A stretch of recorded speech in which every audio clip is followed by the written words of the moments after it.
پوچھنے کسی سے، کسی سے نہیں کبھی کہا، کبھی نہیں میں نے کہا کہ ذرا مجھے تھوڑا سا قرآن پڑھ دے۔ میں اس کو ناجائز نہیں کہتا، پڑھوانا چاہیے، لیکن میں اپنے والدین کے لیے کبھی سوال نہیں کرتا کہ مجھے ذرا پڑھ کے دو، میں نے بخشنا ہے، اس لیے کہ میں نے ذاتی طور پہ روٹین بنائی ہے۔ میں سمجھتا ہوں کہ کائنات کے اندر میرے اوپر جن لوگوں نے احسان کیے ان میں سب سے زیادہ حصہ میرے ماں باپ کا ہے۔ میں سمجھتا ہوں اس بات، کتنا نالائق ہوں میں کہ میں ایک مہینے میں ایک قرآن پاک بھی پڑھ کے ان کی روح کو احسان نہیں کر سکتا۔ میرا یہ طریقہ ہے ذاتی، میں قدغن نہیں لگاتا، میرا ذاتی طریقہ یہ، الحمد سے شروع کرو اور 2 سورتیں چھوڑ کے قرآن پاک ختم کر دو آخری، اور پھر فلق اور ناس صورتیں ساتھ لے جاؤ، یہاں بیٹھ کے سالے ثواب نہیں کرنا، ختم نہیں دلانا، ساتھ لے جاؤ، قبر پہ کھڑے ہو جاؤ اور فلق اور ناس صورتیں قبر پہ بیٹھ کے تلاوت کرو، اور جو قرآن مجید پڑھا ہے ان کی روح کو وہاں احسان کرو۔ او بھائی، اولاد جب ماں باپ کے لیے پڑھتی ہے تو اسے کہنا نہیں پڑتا اللہ بخش دے، اس لیے کہ اولاد کی نیکیاں خود بخود ماں باپ کے کھاتے میں جمع ہوتی ہیں، خود نیکیاں جمع ہوتی ہیں۔ میرے بھائی، تو بچوں سے یہ تو مطالبہ کرتا ہے کہ بیٹا اس سال رمضان المبارک میں میرے لیے ستو ضرور بنانا، فلانی چٹنی ضرور تیار کرنا، یہ کیوں نہیں کہتا بیوی سے کہ ڈشیں کم بنانا، تو بھی بیٹھ کے قرآن پاک پڑھ، میں بھی قرآن پاک پڑھتا ہوں، ادھر آؤ بیٹا یہاں بیٹھ کے تلاوت کرو، میں بھی کرتا ہوں، بیٹی ادھر آؤ بیٹھ کے قرآن پاک پڑھو۔ کتنا وقت لگتا ہے؟ حافظ اور قاری اور علماء اگر پڑھے تو 20-25 منٹ لگتے ہیں قرآن پاک کا سپارہ پڑھنے، اور اٹک اٹک کے پڑھنے والا بھی پڑھے تو 1 گھنٹہ لگ جائے گا۔ اور میرے نبی پاک صلی اللہ علیہ وسلم نے فرمایا جو قرآن پڑھتے ہوئے اٹکتا ہے اللہ اسے ڈبل ثواب عطا فرماتا ہے۔ فرمایا جو زبانی پڑھے سنگل ثواب، جو دیکھ کے پڑھے اسے ڈبل ثواب۔ حضور کیوں؟ فرمایا اس لیے کہ میرا قرآن دیکھنے پہ بھی اللہ ثواب عطا فرماتا ہے، قرآن دیکھنے پہ بھی اللہ ثواب دیتا ہے، دیکھنے کا بھی ثواب۔ رمضان شریف میں قرآن پاک پڑھے، کھول کے پڑھے، اور میرے بھائی اگر تیرا بچہ پڑھے، اگر تیری بیٹی پڑھے، کائنات کا خوش نصیب باپ وہ ہے کہ بیٹا قرآن پڑھے، چاہے ناظرہ ہی پڑھے، جس کی بیٹی پڑھے۔ زندگی میں انہیں اس کام پہ لگا جاؤ، مرنے کے بعد بھی پڑھیں گے۔ امام جلال الدین سیوطی شافعی رحمت اللہ علیہ فرماتے حضرت عیسیٰ قبر کے پاس سے گزرے، قبر پہ عذاب ہو رہا تھا، اللہ کا غضب برس رہا تھا، جناب عیسیٰ استغفار پڑھتے ڈرتے گزر گئے۔ تھوڑی دیر کے بعد، چند گھنٹوں کے بعد گزرے تو اسی قبر پہ پھول کھلے ہوئے تھے، رحمت برس رہی تھی۔ حضرت عیسیٰ علیہ السلام عرض کرنے لگے مولا تو بے نیاز ہے، میری طاقت نہیں تیرے کاموں میں بولنے کی، پر ابھی تو یہاں عذاب ہو رہا تھا، ابھی رحمت برس رہی ہے۔ جناب عیسیٰ کہتے ہیں آواز خدا بندی آئی، عیسیٰ بندہ بڑا گناہگار تھا، پاپی تھا، مجرم تھا، خطا کار تھا، لیکن جب اس کا انتقال ہوا، اس کی بیوی حاملہ تھی، اس کے پیٹ میں بچہ تھا، بچہ اس کے انتقال کے بعد پیدا ہوا، آج وہ 4-4.5 سال کا ہوا ہے، مکتب میں گیا ہے، مدرسہ میں گیا ہے، استاد نے بسم اللہ شریف پڑھائی ہے، فرمایا اس نے توتلی زبان سے کہا ہے بسم اللہ الرحمن الرحیم، کہ ایسا مجھے بتلا اس زمین پر وہ معصوم جسے ابھی رحمان اور رحیم کہنا نہیں آتا، وہ توتلی زبان سے مجھے رحمان اور رحیم کہے اور میں اسی زمین پہ اس کے باپ کو عذاب دوں؟ فرمایا اس نے ایک بار رحمان اور رحیم کہا ہے، میں نے اس کی باپ کی قبر کو نور سے معمور فرما دیا ہے، نور سے بھر دی ہے قبر، برکت سے بھر دی ہے۔ اللہ کرے میرے بیٹے بھی قرآن پڑھے، اللہ کرے میری بیٹیاں بھی قرآن پڑھے، اللہ کرے ہم سب کی اولادیں قرآن پاک پڑھے۔ لیکن نا امام اعظم ابو حنیفہ رمضان میں 61 قرآن پاک پڑھتے تھے۔ کتنے؟ 60 ایک، اللہ اکبر۔ ایک قرآن پاک دن میں پڑھتے پورا، ایک رات کو پڑھتے، ایک تراویح میں پڑھتے، 61 قرآن پاک امام صاحب پڑھتے۔ آپ فرماتے میں نے چھوڑ دیے سارے وظیفے، میں صرف رسول اللہ کا قرآن پڑھتا ہوں۔ رمضان سارا قرآن پاک، سارا رمضان۔ اب تو عادت ہی نہیں رہی ہمیں قرآن پاک۔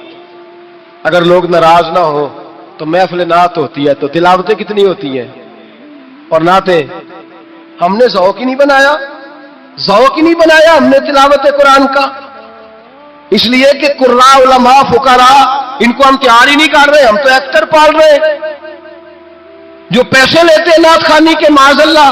او میرے بھائی، کیا قرآن میرے نبی کی نعت نہیں؟ حضرت عائشہ صدیقہ رضی اللہ تعالیٰ عنہ کے پاس صحابہ گئے، کہنے لگے اماں جی ہمیں نبی پاک کا اخلاق بتلائیں.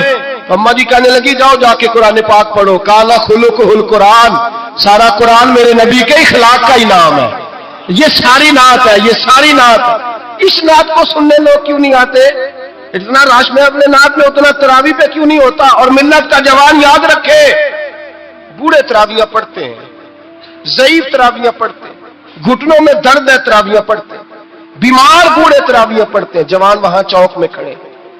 کیا جوانی اس لیے ہے چوکوں میں کھڑا ہوا جائے؟ کیا جوانی اس لیے ہے کہ سعودی عرب جانے کے لیے پاسپورٹ بنانا ہو تو 2.5 گھنٹے کھڑا رہے؟ تو شناختی کارڈ کے دفتر تو کھڑا رہے، پروٹیکٹر کے لیے کھڑا رہے، کافروں کے سامنے کاسا لیسی کرنے کے لیے تو کھڑا رہے، تو نوکری پہ جائے تو ساری رات کھڑا رہے، اور تو قرآن کے لیے کھڑا نہیں ہوتا؟ میرے محبوب نے فرمایا من قام ایمانا واحتسابا غفر له ما تقدم من ذنبه. فرمایا جو رمضان المبارک میں اللہ کی رضا کے لیے گناہوں کی معافی کے ارادے سے قیام کرے گا، راتوں کو عبادت کرے گا، اللہ اس کے پچھلے سارے گناہ معاف فرما دے گا. نوجوان ارادہ کریں، پروگرام بنائیں کہ انشاءاللہ قرآن پڑھنا بھی ہے، قرآن پڑھوانا بھی ہے، سننا بھی ہے، اور انشاءاللہ بولیے سننا بھی ہے اور پڑھنا بھی ہے اور پڑھانا بھی. ہمت کریں، دلیری کریں، آ کے کھڑے تو ہو، اللہ توفیق عطا کرے گا. پہلی بات یہ کہ روزہ رکھیں، دوسری بات یہ کہ قرآن پاک کی تلاوت کریں، اور روزہ رکھیں تو روزے کے سارے حسن سمیت اسے رکھیں. نبی پاک نے فرمایا رمضان غمخاری کا مہینہ ہے، غمخاری کریں. ہمارے زمانے میں 2 قسم کی تکلیفیں ہیں. ایک تو غریب آدمی، اس کا حال یہ ہے کہ وہ مانگتے ہی گزارا کرنا چاہتا ہے. اس نے ہاتھ یوں کر لیا ہے تو اب اس کا یوں ہونے کو تیار نہیں. ضرورت اگر کسی آدمی کو کسی دروازے پہ لے جاتی ہے تو برا نہیں، لیکن سوال کا اپنے اوپر دروازہ کھول لینا یہ ٹھیک نہیں. فاقہ کشی پیدا کریں، حوصلہ پیدا کریں، تھوڑے پہ گزارا کرنا سیکھیں. غریبوں کو بھی اجازت نہیں کہ وہ نکل کھڑے ہوں میدان میں مانگنے کے لیے. ٹولیاں نکلتی ہیں رمضان میں، جتھے نکلتے ہیں خیرات کٹھی کرنے والے. بچیں. میرے نبی پاک صلی اللہ علیہ وسلم نے فرمایا جس نے بغیر ضرورت کے سوال کیا، جب قیامت کے دن آئے گا تو اس کے چہرے کے اوپر گوشت نہیں ہوگا، صرف ڈھانچہ ہی ہوگا. اتنی بھیانک صورت میں آئے. بغیر اشد ضرورت کے سوال نہ کریں، کبھی سوال نہ کریں. اور امیروں سے گزارش ہے کہ رمضان ہمدردی کا مہینہ ہے. ہمدردی کریں تو سامنے والے کی عزت کا بھی خیال کریں. یہ بات درست ہے کہ غریب سیاڑا نہیں ہوتا، اس لیے کہ جس کی جیب میں پیسے نہیں ہوتے بھائی اسے عقل بھی نہیں ہوتی. جس کے گھر کار نہیں ہوتی اسے چلانے کا طریقہ، جس کے گھر اوون نہیں ہوتا اسے چلانے کا طریقہ بھی نہیں آتا. جس کے گھر میں چیزیں ہوتی ہیں اسے چلانا بھی آ جاتا ہے. جدے گھر دانے اور کملے بھی اس کے سیانے ہو جاتے ہیں. تو چودھری صاحب، سیٹھ صاحب، نواب صاحب آٹا تقسیم کرتے ہیں، کھڑے ہو کے فوٹو کھچاتے ہیں، فیس بک پہ دیتے ہیں، اور ایک آٹے کا تھیلا اور 10 اخباروں میں فوٹو. اللہ سے ڈریں. رمضان ہمدردی کا مہینہ، ہمدردی کا. غریب کو دے تو اس کی عزت کو رسوا نہ کرے. میرے نبی پاک علیہ السلام کے صحابی حضرت عبداللہ ابن عمر رضی اللہ تعالیٰ عنہ ڈھونڈ کے لاتے تھے مسکینوں کو، ڈھونڈ کے، اور جب لاتے تھے تو اپنے دسترخوان پر بٹھا کر اپنے ساتھ افطاری کرایا کرتے تھے. اور پھر فرمایا اللہ تعالیٰ نے لن تنالوا البر حتی تنفقوا مما تحبون. اللہ کے راستے میں وہ چیز دینی ہے جو تمہیں زیادہ پیاری ہو. کون سی چیز جو تمہیں؟ میں تھوڑا سا بے باک ہوں، بعض دوستوں کے ساتھ، سب کے ساتھ نہیں. ایک دوست مدرسے میں گھی دینے آئے ایک دفعہ، تو وہ والا گھی دے گئے جو سب سے سستا تھا. تو میں نے کہا مجھے دیانتداری سے بچائے، آپ یہی کھاتے ہیں گھر میں؟ کہنے لگے نہیں. تو میں نے کہا پھر ہم نے بچے مارنے کے لیے تو نہیں نہ رکھے ہوئے. کیا وہ والا گھی اللہ کے راستے میں پیاری چیز دے رہی ہے نا، اس لیے گلے گلے نوٹ لوگ مسجد کے گلے میں ڈال جاتے ہیں، پھٹے ہوئے ڈال جاتے ہیں، کہتے ہیں جوڑ لیں گے مولوی صاحب. اور خدا کے بندے پیاری چیز دینی تھی تو نے، اور تو نے اس کا ترجمہ الٹ کر لیا ہے. سمجھ لے رمضان المبارک میں کسی غریب کی مدد کرنی ہے تو ساتھ اس کی عزت بھی کرنی ہے. نبی پاک علیہ السلام کے دروازے پہ جب یہ جملہ ایک ہے لیکن بڑا قیمتی ہے. صحابہ کہتے ہیں جب ہم دروازہ رسول پہ جاتے تھے خیرات بھی ملتی تھی اور عزت بھی ملتی تھی. خود بھیک دے خود ہی کہیں منگتے کا بھلا ہو. خیرات بھی ملتی تھی اور عزت بھی ملتی تھی. نبی پاک ساتھ عزت بھی دیتے تھے, مسکین کو غریب کو دیں اور خیر خائی کریں. جوتے بیچنے والے جوتوں کے ریٹ سستے کریں, کپڑا بیچنے والے کپڑے کا ریٹ, درزی صاحب بھی ریٹ سستا کریں, دکاندار بھی چیزوں کا ریٹ, حکیم صاحب پیسے کم لیں, ڈاکٹر پیسے کم کریں, حکومت نرخوں میں کمی کرے, اور یہ کام اجتماعی طور پہ کرے. میرے نبی پاک نے فرمایا رمضان غمخواری کا مہینہ ہے, اس میں غمخواری کرنی ہے, دوسرے کا خیال کرے, اظہار کریں, قربانی کریں. یہاں ہر چیز کا ریٹ بڑھ جاتا ہے رمضان شریف میں. ہر آدمی کہتا ہے میرا سیزن آ گیا ہے, توجہ بڑھائیں, خیال کریں, غمخواری کا مہینہ ہے. اور پھر آپ لوگوں سے یہ بھی گزارش ہے کہ رمضان المبارک کا جب مہینہ آئے تو جس آدمی کے ساتھ نیکی کرنی ہے وقت پہ کریں. کسی غریب کو پیسے دینے ہیں, کپڑے دینے ہیں تو یکم رمضان کو دیں.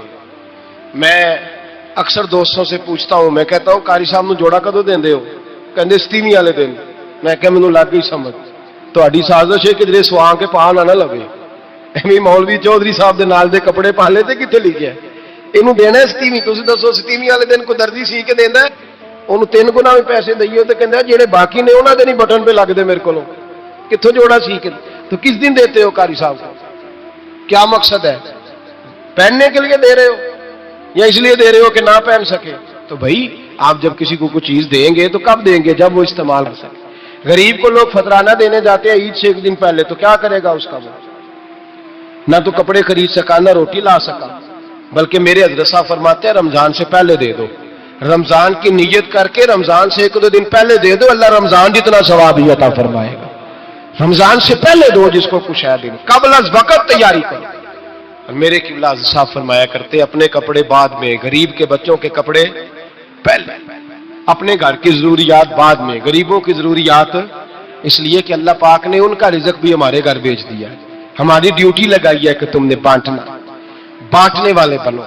اور یہ ذہن بنائے کہ پتہ نہیں کس کا حصہ تھا جو اللہ نے میرے گھر بھیجا. یہ ذہن بنا کے بانٹ. اور جس کو دینے جائیں, ہاں آپ کو اجازت ہے تھوڑا بہت پتہ کرنے کی, لیکن تھوڑا بہت تفتیش کرنے کی اجازت, بال کی کھال اتارنے کی اجازت. میں نے دیکھا ہے لوگ غریبوں کا انٹرویو لیتے ہیں, تیرا تو فلانا کمانے والا نہیں, تیرا تو فلاں بچہ. او بھائی بہت سارے غریب ایسے ہیں, بڑے ہیں, جو کمانے کی کوشش کرتے ہیں لیکن ان کا سبب نہیں بنتا. ہاں ہے ایسے لوگ جو سعودی عرب چلے گئے, کہتے ہیں تیرا تو فلاں باہر نہیں گیا. گیا ہے, لیکن سارے سعودی عرب جانے والے بھی مال کمانے کی طاقت نہیں رکھتے. کئی وہاں بھی بیٹھ کے بیچارے قرضوں میں الجھے ہوئے ہیں, وہاں والوں کے ظلم کا شکار ہے, بہت ساری آزمائشوں میں. تو تفتیش کرتا ہے. میرے امام شافعی کا ایک جملہ اگر آپ کو یاد رہ گیا تو بات بن جائے گی. امام شافعی رحمت اللہ, بلکہ حضرت غوث اعظم جیلانی کے پاس وہ بات آپ کو زیادہ فائدہ دے گی. حضرت غوث اعظم جیلانی کو ان کا ایک مرید سمجھانے لگ گیا, کہنے لگا حضرت جی آپ سب کو دیتے رہتے ہیں, ہر بندہ مستحق نہیں ہوتا, ذرا ٹٹول کے دیا کرے. تو غوث اعظم جیلانی فرمانے لگے بھائی مجھے تو لگتا ہے تو بھی ان چیزوں کا مستحق نہیں تھا جو اللہ نے تجھے عطا کر دی ہے. پہلے تو بتا تو مستحق تھا, تجھے اپنی حیثیت و اوقات کا پتہ ہے جو اللہ نے تجھے دے دی ہے؟ طاقت تھی, کوالٹی تھی, تیرے اندر وہ صلاحیت تھی. رب نے تو نہیں تیری تفتیش کی کہ تو قابل ہے کہ نہیں, تو اللہ کے بندوں کی تفتیش کرتا پڑتا ہے. امام شافعی فرمایا کرتے, امام شافعی فرماتے رب تجھے پرکھ کے نہیں دیتا, ٹٹول کے نہیں دیتا, رسوا کر کے نہیں دیتا. تو غریبوں کے ساتھ یہ سارا ظلم کیوں کرتا ہے؟ بس پتہ چل گیا وہ ضرورت مند ہے تو دے. اس لیے کہ اجر تجھے غریب نے نہیں دینا, اجر اللہ نے دینا ہے. اور اللہ اجر عمل پہ نہیں دیتا, اللہ تو نیت پہ اجر عطا فرماتا ہے. تو نیت دیکھ تیری کس طرح کی. تو میرے بھائی غریب کو دیں, قبل از وقت دیں. رمضان مبارک میں چوتھا کام, بات آخری اور چوتھا کام سنیں, رمضان میں دین سیکھیں.